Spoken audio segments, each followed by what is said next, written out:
하리라. 아멘. 오늘 함께 보신 본문으로 성경을 자세히 보면 미래가 보입니다라는 제목으로 잠시 말씀의 은혜 나누고 기도하겠습니다. 어떤 글을 쓰신다고 가정을 할 때, 또 누군가 앞에서 어떤 연설을 하신다고 만약에 가정을 하시면, 여러분 가장 중요하게 무엇을 생각을 하시겠습니까? 글을 쓴다 또는 연설을 한다. 그냥 뭐 친구들과의 대화야 뭐 크게 신경 쓸 게 없겠지만, 어떤 글을 쓰거나 어떤 연설은 좀 다르겠죠.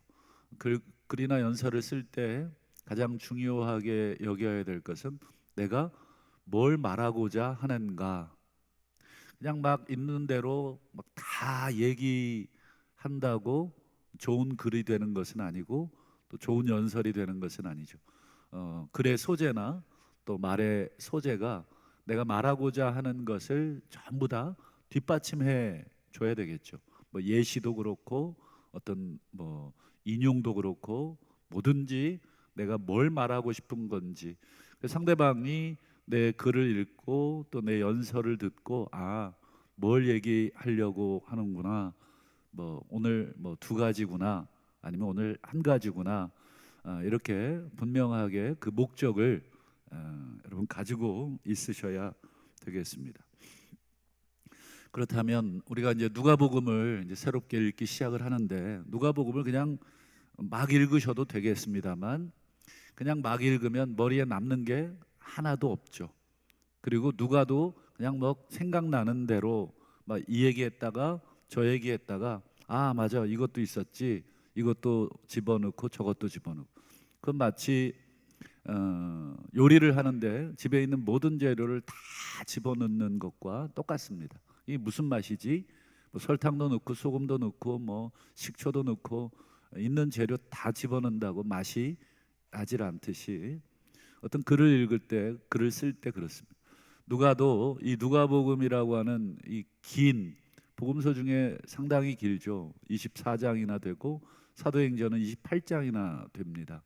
이 두 개의 이 성경을 쓸 때 성령의 감동으로 물론 썼지만, 그 재료라든지 그 모든 것들은 누가가 가지고 있었습니다. 누가는 이 누가복음을 기록하면서 독자들에게, 또 이 글을 읽는 나중에 성도들에게 뭘 전해주고 싶었을까? 그것이 제일 중요한 것이죠. 그걸 소위 신학이라고 합니다. 신학. 그 신학을 바탕으로 우리가 신앙을 만들어 가는 것입니다.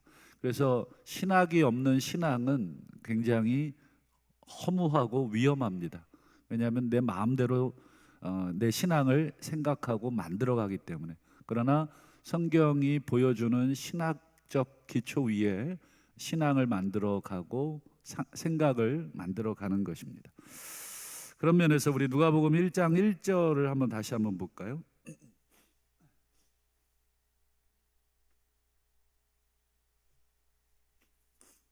여기 보시면 누가가 이렇게 얘기하죠. 우리 중에 이루어진 사실에 대해, 이렇게 됩니다. 누가는 가장 누가복음을 시작하면서 제일 먼저 언급한 게 이루어진 사실에 대해서 저술을 하겠다는 거예요. 그 분명한 목적이 뭐냐면 이루어진 사실. 이 이루어진이라는 단어를 찾아보니까, 신학사전을 찾아보니까 성취된 이라는 뜻입니다. 성취된. 이루어졌다는 것도 뭐 큰 뭐 의미적으로는 뭐 이상한 게 없지만, 성취되었다는 것은 뭔가가 약속이 되거나 예고가 되었다는 걸 전제하는 거예요. 약속한 것이 성취되거나 예고된 것이 성취된 것들을 누가는 쭉 추린 것입니다. 뭐가 성취가 됐는가? 그래서 여러분 누가복음을 읽을 때든지 또 뭐 물론 다른 복음서들도 마찬가지지만 누가복음은 앞에 그냥 누가가 대놓고 나는 지금 성취된 것들에 대해서 기록해 주겠습니다라고 자신의 이 저술 목적에 대해서 방향에 대해서 분명히 적고 있죠. 그래서 어떤 논문이든지 간에 제일 먼저 뭐를 읽으셔야 되냐면 본론부터 읽으시면 안 되고 서론부터 읽으셔야 됩니다. 서론에서 이 저자가 뭘 얘기하려고 하는가 그 요지를 다 정리해 놓습니다. 그래서 글을 쓰는 사람 입장에서는 서론을 맨 마지막에 쓰게 됩니다. 서론이니까 제일 먼저 쓸 것처럼 생각되지만 그렇지 않고 본론과 결론을 쓰고 때로는 결론을 먼저 쓰기도 하고 본론을 그 다음 쓰고 서론을 맨 마지막에 쓰기도 합니다. 그 말인즉슨 이 결론을 이미 알고 있다는 거죠. 내가 뭘 말하고자, 내가 뭘 쓰고자 하는지 이미 결론을 알고 있기 때문에 결론을 먼저 써놓는 것입니다. 그리고 그 결론을 증명하는 것이 본론인 것입니다. 누가는 그냥 막 생각나는 대로 쓴 게 아니라 처음부터 아주 꼼꼼하게 다 묵상을 하고 가지고 있는 자료들, 들었던 모든 증언들, 이 모든 것들을 다 펼쳐놓고 아주 오랫동안 묵상하고 생각하고 기도하고 성령의 감동을 받아서 쓴 것인데 그 첫 번째가 이루어진 성취된 것들을 내가 쓰겠습니다. 이렇게 표현하고 있는 것이죠. 그러면 누가는 계속해서 이 누가복음을 통해서 이루어진 일들, 성취된 일들을 쭉 나열하고 있구나를 염두에 두고 누가복음을 읽으셔야 되죠. 그래서 누가복음 1장 3절을 한번 또 보실까요? 자, 누가가 이렇게 얘기합니다. 한번 같이 읽어보겠습니다. 시작. 그 모든 일을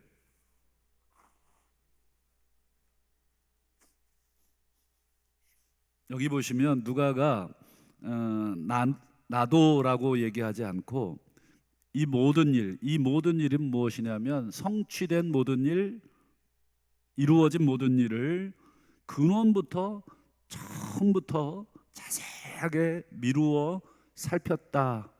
아주 꼼꼼한 자신의 성격을 그대로 반영을 해주고 있어요.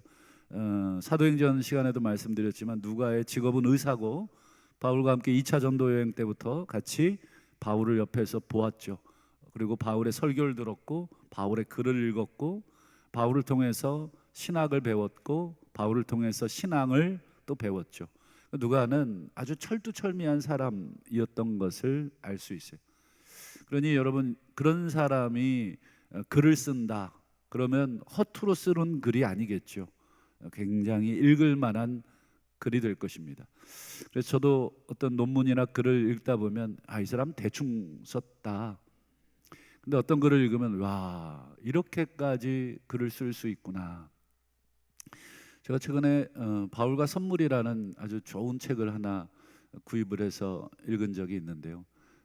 무려 1000페이지가 넘어요. 근데 그것을 12년을 준비했답니다. 저자가 밝히고 있어요. 몇 년을 준비했다고요? 12년을 준비했대요. 과연 상상이 되십니까?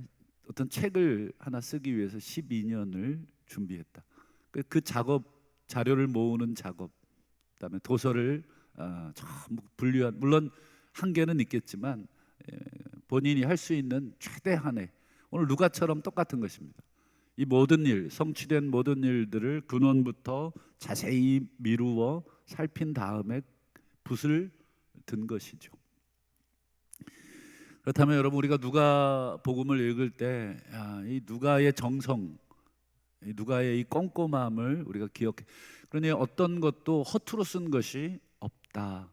요한복음에 보면 예수님의 행적과 가르침을 기록할 것 같으면 이 세상에 뭐 책이 부족할 정도다. 엄청나게 많다는 거예요. 들은 것, 본 것 다 합치면 너무 많아서 이 자료를 다 정리할 수가 없을 정도다. 그렇기 때문에 누가 역시도 이 모든 것들을 다 아는 대로 펼쳐놓고 그냥 막 던져놓은 게 아니라 분명하게 자신의 방향을 설정하고 있다. 그러면 이런 꼼꼼한 누가가 1장과 2장을 무슨 내용으로 쓸 것인가를 엄청나게 고민을 했을 겁니다. 마태복음을 보면 마태는 뭐부터 시작을 하던가요? 족보.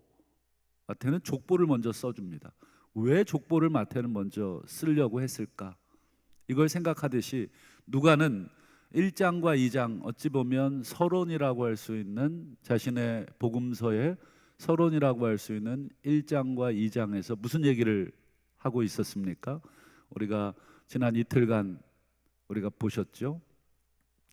두 사람의 탄생, 출생 이야기를 적어주고 있습니다. 첫 번째가 세례 요한의 출생에 대해서, 그리고 이제 오늘 우리가 보신 내용은 바로 예수님의 탄생에 대해서, 이 두 사람의 출생, 탄생에 대해서 누가가 기록을 하고 있죠.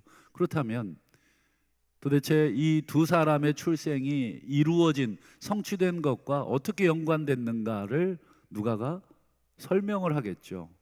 왜냐하면 1장 1절에서 내가 이루어진 것에 대해서 지금부터 처음부터 자세히 살펴서 여러분들에게 기록을 합니다 라고 밝혔으니까, 그렇다면 우리 첫 번째 탄생인 세례 요한의 탄생에 대해서는 뭐가 이루어졌는가? 세례 요한의 출생은 도대체 뭐가 이루어진 사건인가?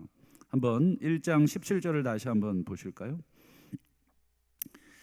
그가 또 엘리야의 심령과 능력으로 주 앞에서 먼저 와서 아버지의 마음을 자식에게 돌아오게 하고, 요 1장 17절에는 구약의 세 가지가 여기에 다 들어져 있는 내용입니다. 구약의 세 가지가 들어있는데 첫 번째는 그냥 눈에 확 들어오시죠. 엘리야 이야기가 들어가 있고요. 두 번째는요, 주 앞에서 먼저 온다. 이 사람은 우리 주님 앞에 먼저 오게 될 것이다. 이 내용은 구약 이사야 40장의 내용이 들어있는 것입니다.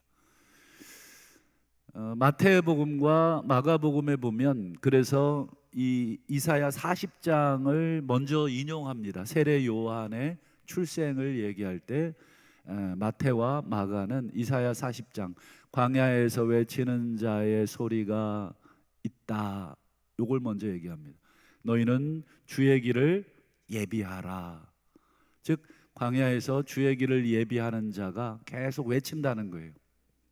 그 이사야 40장의 내용을 누가는 그냥 주 앞에 먼저 와서라고 그냥 간단하게 언급을 하고, 누가가 더 신경 썼던 것은 뒷부분입니다. 아버지의 마음을 자식에게 돌아오게 하겠다. 이거는 구약의 어디를 엮은 것입니까? 말라기서를 엮은 거죠. 어제 새벽에 우리가 살폈죠. 그래서 우리 말라기 4장 5절만 한번 볼까요? 여호와의 크고 두려운 날, 선지 엘리야. 그 다음에 6절 아버지 마음을 자녀에게로.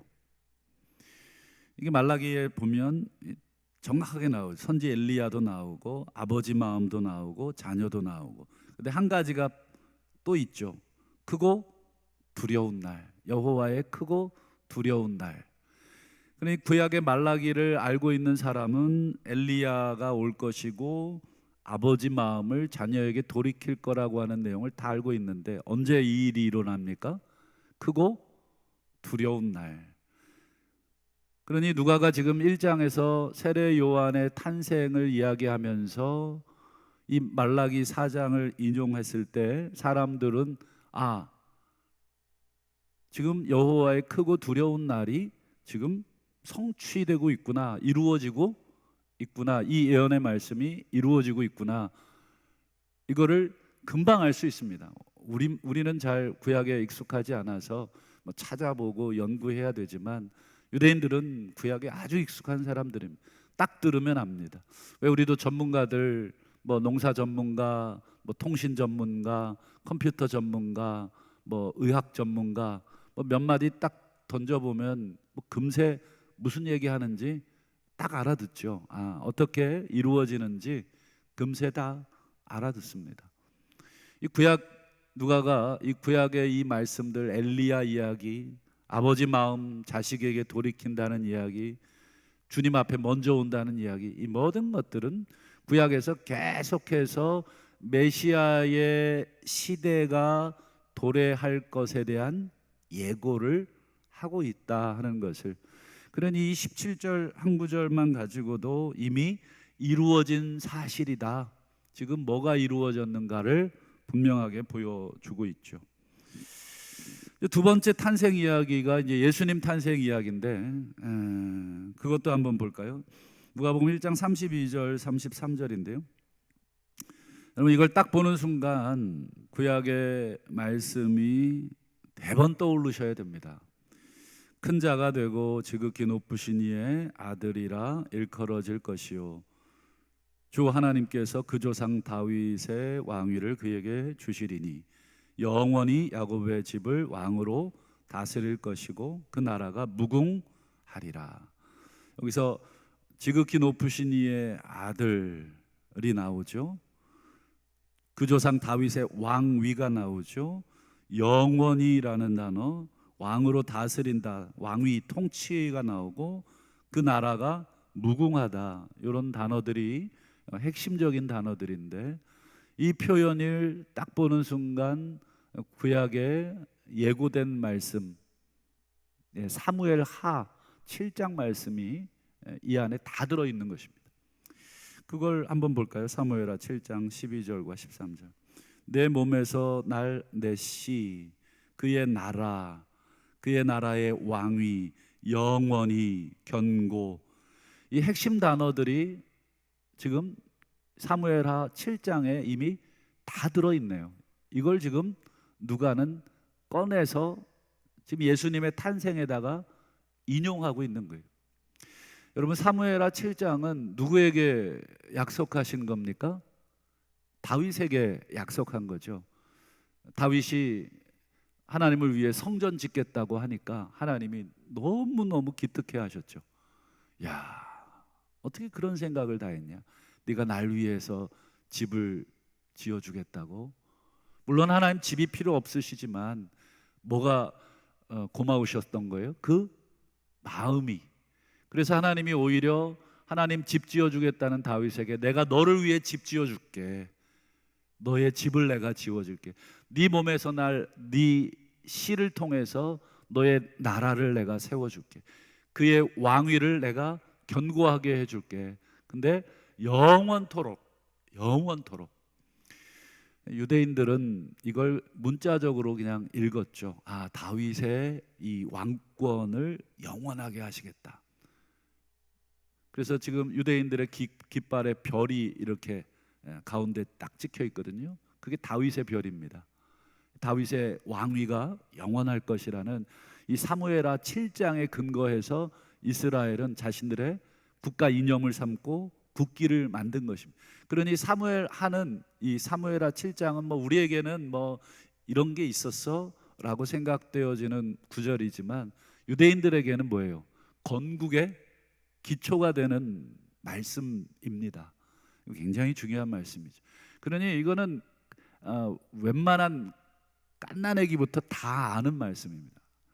그래서 이 다윗의 이 왕권을 세우겠다고 하는 걸 문자적으로 이해해서 문제지, 사실은 이게 누구를 향한 것이라는 것을 오늘 누가가 가르쳐 줍니까? 그렇죠. 아기 예수 마리아에게 지금 천사 가브리엘이 나타나 수태고지를 하잖아요. 그러면서 이 말씀을, 사무엘하 7장을 들려주는 것입니다. 마리아가 이 말씀을 알고 있었을까요? 알고 있었죠. 왜냐? 유대인들은 이 다윗 때부터 이 주신 이 말씀을 계속 묵상하고 가르치고 토론하고 이랬습니다. 하나님이 다윗의 후손을 통해서 이 이스라엘 유대 땅을 완전히 견고하게 하시겠다는 이 엄청난 약속을 어찌 안 가르칠 수 있겠습니까? 역사에서 이스라엘이 이걸 안 가르친다면 뭘 가르치겠습니까? 우리나라 역사책에 우리가 반드시 가르쳐야 될 내용이 있잖아요. 아이들에게 반드시 알려줘야 될 내용. 대표적으로 뭐가 있겠습니까? 광복절 가르쳐 줘야 되고 3.1운동 가르쳐야 되고 우리나라 건국에 대해서 가르쳐 줘야죠. 그거 빼놓으면 근대사에서 뭘 가르치겠습니까? 그거 빼놓고 뭐 다른 거 엉뚱한 거 가르친다 그러면 근본적인 것을 다 빼놓는 거죠. 그 이스라엘 역사에서 그냥 수시로 암송하는 구절이 사무엘하 7장입니다. 굉장히 중요한 것이고 그걸 그냥 대놓고 인용한 것입니다. 그러니 누가가 이걸 인용해서 보여주는 순간 여러분 대부분 다 합니다. 아, 드디어 다윗에게 하셨던 그 영원한 왕국, 다윗의 씨를 통하여 이루어지게 하실 그 하나님의 영원한 나라의 약속이 이루어지고 있구나, 이루어졌구나. 물론 아직 서두니까 모든 사람이 모르겠죠. 하지만 그게 이루어지는. 그래서 예수님을 향해서 많은 사람들이 누구의 씨라고 불렀어요? 다윗의 씨, 후손이라고 번역되어 있지만 정확하게 말하면 씨입니다. 씨, 다윗의 씨. 내 몸에서 날 내 씨라는 말, 그게 후손이잖아요. 그래서 다윗의 자손 예수여, 이 고백에는 뭐가 담겨져 있어요?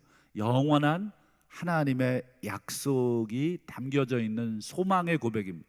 당신이야말로 하나님께서 약속하신 것을 가지고 오신 왕이시라는 그 고백이 그 시대의 사람들에게 있었던 거죠. 자, 두 가지만 우리가 오늘 살피고 말씀을 맺겠습니다. 그리고 누가가 뭘 전해주고 싶은지 분명해지셨습니까? 누가는 분명하게 자기가 뭘 말하고 싶은지를 전해주었고 그것을 구약에서 직접 대놓고 인용을 하고 있었던 것입니다. 마치 불임의 한나에게 사무엘을 주셔서 어둡고 칙칙했던 그 사사시대 400년을 마감하고 새로운 왕정 시대를 하나님께서 여셨듯이 오늘 불임의 노부부 사가랴 엘리사벳에게 요한을 주심으로써 어두운 시대를 마감하고 또 아이를 가질 수 없는, 불임은 아니지만 아직 정혼은 했지만 정말 정식 부부로서의 삶을 시작하지 않은 이 여인 마리아에게 하나님께서 예수 그리스도 메시아를 보내어 주심으로 메시아의 시대, 말라기 이후 여러분 아시는 대로 400년간 흑암기였습니다. 어떠한 선지자도 계시도 없었던 그 흑암기를 마감하고 메시아의 새로운 시대, 새로운 빛을 열어주고 있다는 것을 지금 누가는 이 짧은 1장에서 지금 분명하고 선명하게 보여주고 있죠. 특별히 이 요한의 부모 사가랴 엘리사벳 두 사람이 나이가 늙어 임신할 수 없다는 것을 왜 밝히고 있습니까? 요한의 출생은 인간적인 출생이 아니라는 것이죠. 인간적으로는 아이를 낳을 수 없는 이 노부부의 몸에서 성령을 통해서 또는 하나님의 능력을 통해서 지금 메시아의 시대를 예비하는 그 선지자 이사야 40장에 예고된, 말라기 4장에 예고된 그 사람을 보내고 있다. 지금 하는 일들은, 지금 이루어진 모든 잉태와 수태의 이야기들은 전부 하나님이 주도하고 계신다. 이 얘기를 누가는 분명하게 보여주고 있습니다. 말씀을 맺겠습니다. 우리 성도는 뭘 믿고 사는 존재냐라는 근본적인 질문을 던져보겠습니다. 여러분, 나는 뭘 믿고 사는 존재입니까? 예수 믿고 산다고 말해야 되겠지만 오늘 누가가 전해준 표현대로 하면 그 예수를 보내기까지의 이 구약의 하나님께서 약속하신 것들을 믿고 사는 존재들, 약속을 믿고 사는 존재입니다. 그래서 히브리서 10장 36절을 한번 화면을 통해서 보실까요? 너희에게 인내가 필요하다. 왜냐하면 너희가 하나님의 뜻을 행한 후에 약속하신 것을 받기 위함이다. 여기도 보면 약속이 나오죠. 신약시대 성도들은 구약의 약속을 바라보고 기다렸듯이 오늘 우리 성도들은 신약과 구약 모두의 약속을, 두 개의 약속을 전부 바라보고 기다리는 사람들입니다. 이미 메시아가 오시겠다는 구약의 약속은 이미 2000여 년 전 이루어졌죠. 그러면 남은 약속은 무엇입니까? 메시아가 다시 오신다는 재림의 약속이 남아있죠. 그 약속을 받기 위해서는 뭐가 필요하다고요? 지금 이 땅에서의 어둡고 힘들고 괴로운 그 삶에 대한 인내, 우리의 신앙에 대한 인내, 때로는 사실일까? 오시겠다는 약속이 진짜일까라고 하는 그 의심의 골짜기를 통과해야 되는 인내가 필요한 것입니다. 우리 신앙생활하면서 앞만 보고 쭉쭉 전진하는 사람이 어디 있겠습니까? 넘어지기도 하고 또 좌로 흩어지기도 하고 뒤로 물러나기도 하는 것이죠. 그래서 우리에게 인내를 얘기하면서 그 다음 이어지는 히브리서 10장 37절 38절을 보실까요? 잠깐 후면 오실 이가 오시리니, 이 재림에 대한 이야기를 이제 꺼내죠. 곧 주님께서 재림하실 것이다. 지체하지 아니하시리라. 그 다음에 뭘 요구하고 있습니까? 나의 의인은 믿음으로 살아라. 믿음으로 산다는 것을 정확하게 알려주고 있는데 그 뒤에 보시면 뒤로 물러가지 않는 삶, 이게 믿음으로 사는 것입니다. 내가 가지고 있는 하나님의 그 약속들을 의심하지 않고 좌로나 우로나 치우치지 않고 또는 뒤로 물러가지 않고 꽉 붙들고 있는 삶, 그게 믿음의 삶이고 그걸 붙든 삶, 그게 의인이라는 것입니다. 여기도 하박국 3장을 인용을 하고 있죠.